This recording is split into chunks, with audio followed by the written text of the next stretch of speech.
একবার পুজো দিলেই নাকি পূরণ হয় মনস্কামনা। নৈহাটির বড় মায়ের 5 অলৌকিক ক্ষমতা যা জানেন না হয়তো অনেক মানুষই। নৈহাটির বড় মা সম্পর্কে এই 5 তথ্য জানলে অবাক হতে বাধ্য আপনি। জানেন বড় মা আসলে কিসে সন্তুষ্ট হন?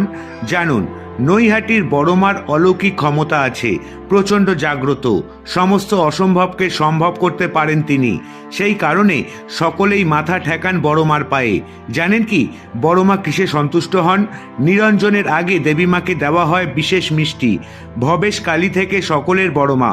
নৈহাটির বড় মা সম্পর্কে এই 5টি অজানা তথ্য জানেন না অনেক মানুষই। এই মন্দিরে নাকি একবার পুজো দিলেই মনস্কামনা পূরণ হবে আপনার। বড় মায়ের নামের সাথে জড়িয়ে রয়েছে হাজারো মানুষের আবেগ। কালী প্রতিমার উচ্চতা 14 ফুট, মানে বিরাট বড় আকারের ঠাকুর। কিন্তু নৈহাটির বড় মার অলৌকিক ক্রিয়াকলাপ তার এই উচ্চতাকেও হার মানায়। আর এই কারণেই প্রতি বছর এ রাজ্য তো বটেই, ভিন রাজ্য এমনকি ভিন দেশ থেকেও কালী পুজোয় বড় মার পুজোয় যোগ দিতে আসেন অসংখ্য ভক্ত।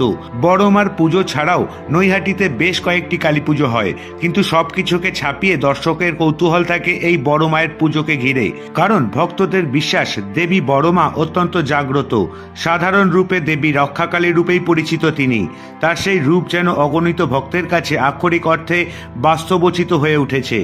নৈহাটি স্টেশন থেকে পশ্চিম দিকে ঋষি অরবিন্দ রোড ধরে গঙ্গার দিকে কিছুটা এগোলেই বড় মার শতবর্ষ ছুঁই ছুঁই পুজো, যে পুজোর সঙ্গে জড়িয়ে রয়েছে এক দীর্ঘ ইতিহাস। বড় মার নামকরণের কারণ এই ইতিহাসই অগণিত ভক্তের কাছে জানান দেয়। কথিত আছে নৈহাটির বাসিন্দা ভবেশ চক্রবর্তী তার বন্ধুদের নিয়ে একবার নবদ্বীপে গিয়েছিলেন ভাঙা রাজ দেখতে। সেখানে প্রতিমার আকার দেখে তিনি ঠিক করেছিলেন বাড়িতে একই আকারের কালীমূর্তি তিনি নিয়ে আসবেন আর তার পুজোও করবেন। সেই মতোই চক্রবর্তী বাড়িতে সেই পুজো শুরু হয়। কিন্তু প্রতি বছর প্রতিমার আকৃতি বৃদ্ধির ফলে আর বাড়িতে এই পুজো করা সম্ভব হয়নি। ঋষি অরবিন্দ রোডের পাশেই এই প্রতিমা বানিয়ে পুজো করার চল শুরু হয়। এলাকার প্রবীণদের দাবি বড় মার প্রতিমার উচ্চতা প্রায় 14 ফুট, যদিও এই ব্যাপারে ভিন্ন মত রয়েছে। অনেকের মতে আবার 22 ফুটের প্রতিমা, যার নির্মাণ কাজ রীতি মেনেই শুরু হয় কোজাগরী লক্ষ্মী পুজোর সময় থেকে। শুরুতে এই কালীর নাম ভবেশ কালী থাকলেও পরে অলৌকিক ক্ষমতার কারণে ভক্তদের কাছে বড় মা নামে পরিচিত হন দেবী। বড় মার কাছে একবার পুজো দেওয়ার আশায় অনেক দূর দূর থেকে ছুটে আসেন বহু মানুষ এই নৈহাটিতে। কিন্তু জানেন কি বড় মা আসলে কিসে সন্তুষ্ট হন? হাজার হাজার মানুষের কাতর আর্তনাদ শোনেন বড় মা। কালী পুজোর দিন দর্শনার্থীর ভিড় তা প্রমাণ করে দেয়। অনেকের আবার বিশ্বাস বড় মার কাছে গণ্ডি কেটে মনস্কামনা জানালে সেই মনস্কামনা পূর্ণ হবেই। তাই গঙ্গায় স্নান সেরে ভেজা কাপড়ে গণ্ডি কাটতে কাটতে গিয়ে বড় মার কাছে পুজো দেন অনেকেই। বিশেষ করে কালী পুজোর দিন প্রায় কয়েক হাজার ভক্ত গণ্ডি কাটেন। ইচ্ছে পূর্ণ হলে ভক্তরাই বড় মাকে গড়িয়ে দেন অলংকার।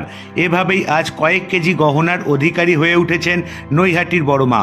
স্থানীয় সূত্রে জানা যায় অরবিন্দ রোডের ধর্মশালা মোড়ে আগে রক্ষাকালী পুজো হতো। পুজো শেষে গভীর রাতে বিসর্জন দেওয়া হতো। পরবর্তীকালে সেই পুজো বন্ধ হয়ে যায়।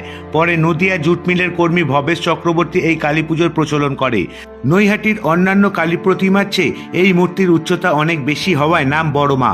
পুজোর রাতে বড় মার ভোগে থাকে পোলাও, খিচুড়ি, 5 রকমের ভাজা, তরকারি, লুচি, চাটনি ও পায়েস। বিসর্জনের আগের দিন রাতে দেবীকে লাড্ডু ভোগ দেওয়া প্রথাও রয়েছে, যা আজও হয়ে আসছে। বৈশাখীর প্রথম অমাবস্যাতে বড় মার মন্দিরে অন্নকূট উৎসব হয়। জেনে রাখা ভালো, বড় মার পুজোয় কোনোদিন চাঁদা তোলা হয় না। গত বছর 2000 কেজি পোলাও ভোগ নিবেদন করা হয়েছিল বড় মাকে। সারা বছরই বড় মার নিত্য পুজো হয়ে থাকে।